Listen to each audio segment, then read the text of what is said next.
Welcome, ladies, to the Real Estate InvestHERs Show, providing inspiration, strategies, and insight to empower women investors to live balanced and financially free lives. Now, here are your co-hosts, Liz and Andresa.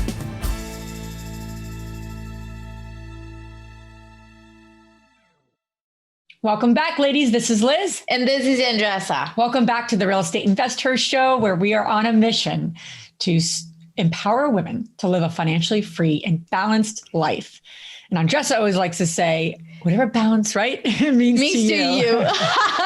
True. Our little tagline. So welcome back to our show. Thank you for being with us on this journey alongside us and with us, because everything we talk about, we're on the journey with you. We're not a destination. We're on the journey with you. And I think that's what always is exciting as we're creating this community, as we're building this community and our meetups, our membership, our events. It's just really exciting.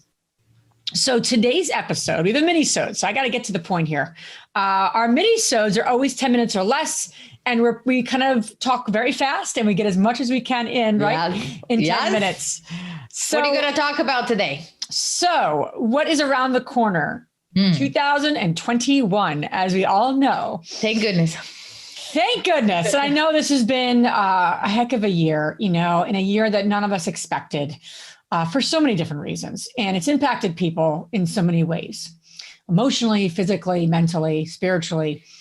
And a lot of good has come out of this in a lot of ways, and a lot of really tough things and very divisive things that have happened in our world, in our country. And we can make the list literally for the next 15 hours. But 2021 is around the corner. And what we're really on a mission is to take control back, all of us, and make sure we get the best year, set ourselves up for the best year we possibly can. So a couple statistics I wanted to share really quick. Studies show that 60% of us make New Year's resolutions. I don't know about you, Andresa, but I never make New Year's resolutions because I know that they're kind of useless.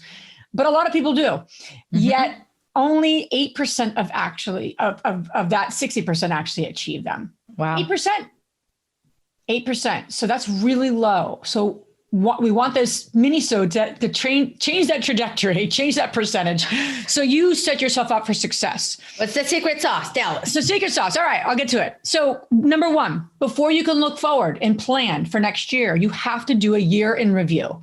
I like to call it a year in review. And what that looks like is you really want to take an inventory, right? And really dissect how this year was. Obviously, there was a lot of things out of our control. I think that was one of the biggest lessons I got was that, you know what? I'm a personal growth person. So is Andresa. Take life and take control. I got to tell you, this year really taught me there are things that just are out of your control. Mm-hmm. And there's peace to that in some ways. And then that makes you nervous. And there's a whole kind of feelings around that. But you got to take inventory of your wins, your successes, the goals that you did achieve. I like to ask 4 questions. We'll put these in the show notes. What did you learn about yourself this year? What am I most proud of? What do I feel most appreciative of? And where did I grow the most this year? Those are great. So when you now you can look at the goals you achieved and the things that you did or didn't do, but you're trying to look at your year review. So you're coming off a feeling of positivity as you look forward to the new year. If you literally list out of the things that you didn't do, how positive are you going to feel to now set goals for 2021? You're going to be in a feeling of kind of inadequacy, if anything. And that's what most people do. They look back at the year, especially with everything that's happened in our world. I was talking to my husband about a couple of things. I'm like, remember we did that in February and we haven't touched it since February?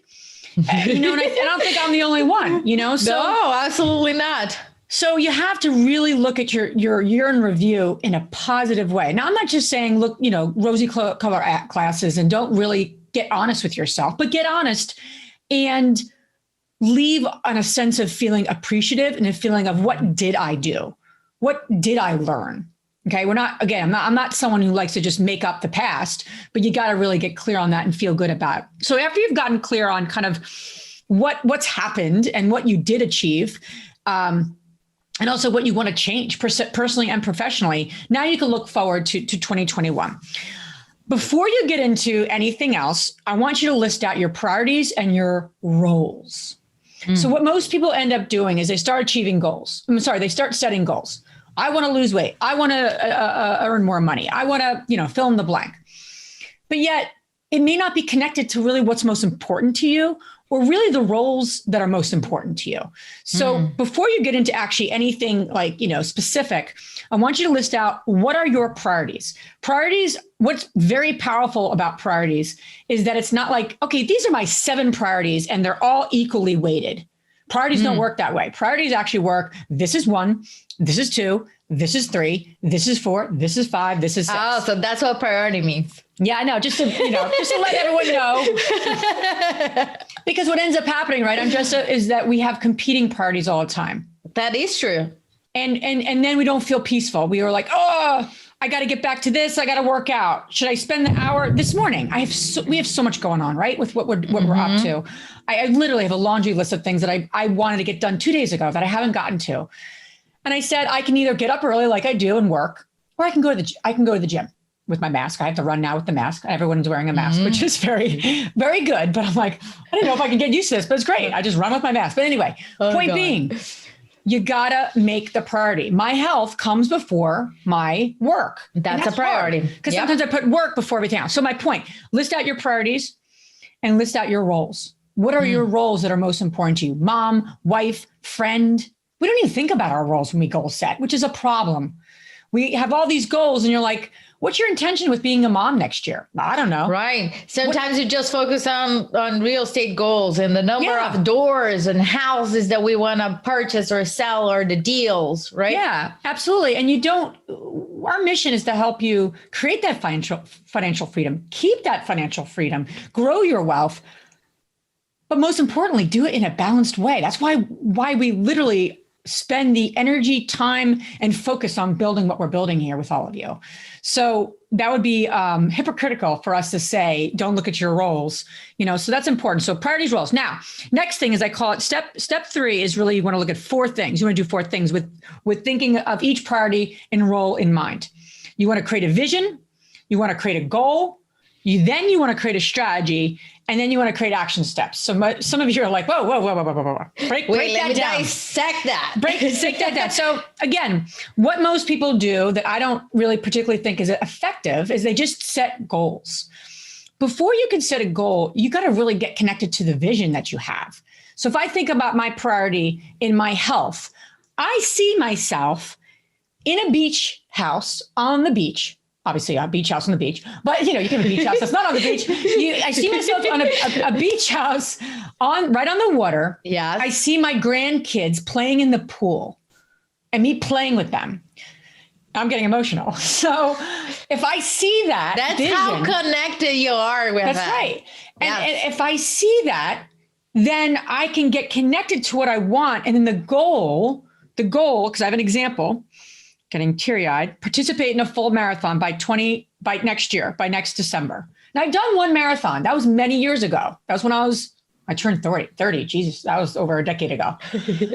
And I'm like, I don't know how I'd even train for a marathon with everything. But again, that's why it's a goal. So the vision is me seeing very vividly playing with my grandkids and not just sitting like, oh, that's grandma. She's, can't participate, but like playing full out. The goal is to participate in a full marathon.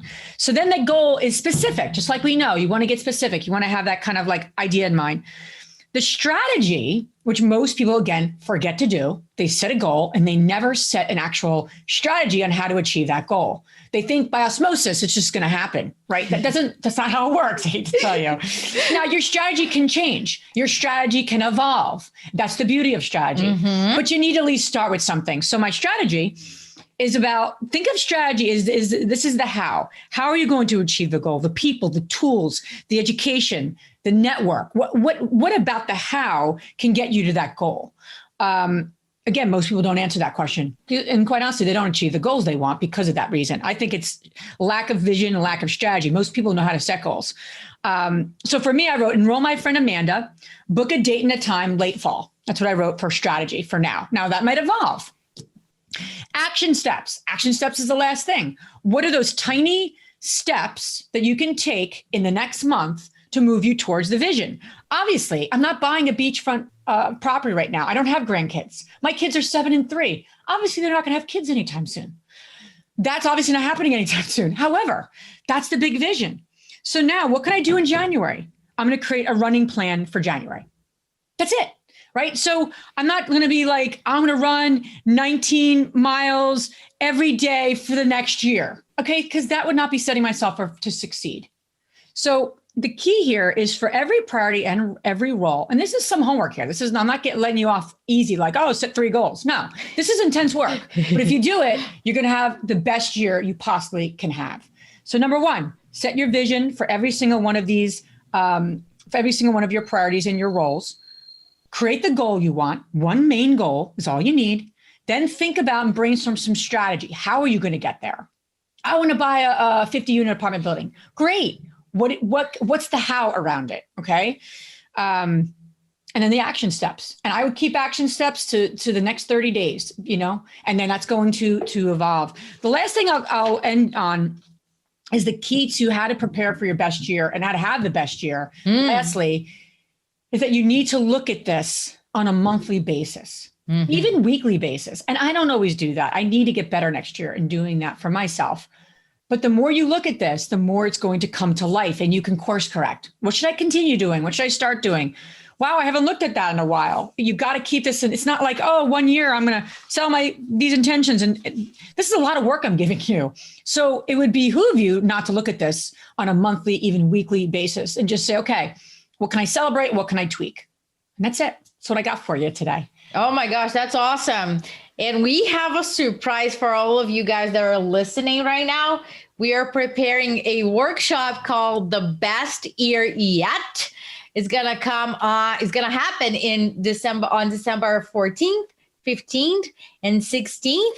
Liz, you want to share with them what we're going to talk about on this free workshop? Absolutely. So we're going to do we're going to do a workshop. It's split up into 3 sessions, and each of them will be in the evening. They'll be through our Facebook community, the Real Estate Investor community, live. And really, we're going to dissect 3 areas. Number 1, we're going to really look at goal setting. We're going to talk about not just SMART goals, because that gets really boring, but really like creating dream goals, kind of like a little bit of what I was talking about here today. We'll also be talking a lot about feeling overwhelmed and breaking through that. I don't know how many times I say to people, I'm overwhelmed. I'm tired of myself saying it, quite honestly. It's boring. I'm like, oh my God, I'm tired of myself. So we're going to talk about how do you move through that in a peaceful way. And for whatever reason, I'm forgetting the third one on trust. It is time management. There you go. Because I don't have time management probably. We're going to unclog your mind. That's right. Clog and organize it so you don't feel overwhelmed. We're going to establish strategies for you to time manage your time better. And then we're going to go over dream goals. So it's just like a 3-day full of strategies that we want to share with you so you get ready for 2021. Yeah, if you participate in that and you really take what I've shared here today, you'll be ready to roll and you'll have the best year yet, because that's what this is about, is celebrating and then moving forward. So thank you for listening. Thank you for being on this journey with us. See you soon. Bye-bye. If you enjoyed this podcast and want to receive updates on our next interviews, go to our website, therealestateinvestor.com. There, you can subscribe to our show, become part of our investor community, and get updates on upcoming episodes. If you like our show, please share with other women who would benefit. And don't forget to leave us a rating on iTunes. We'd really appreciate it. And as always, we encourage you to take one action as a result of today's show and put it into motion so you can live both a financially free and balanced life. Thanks for spending time with us. Ciao.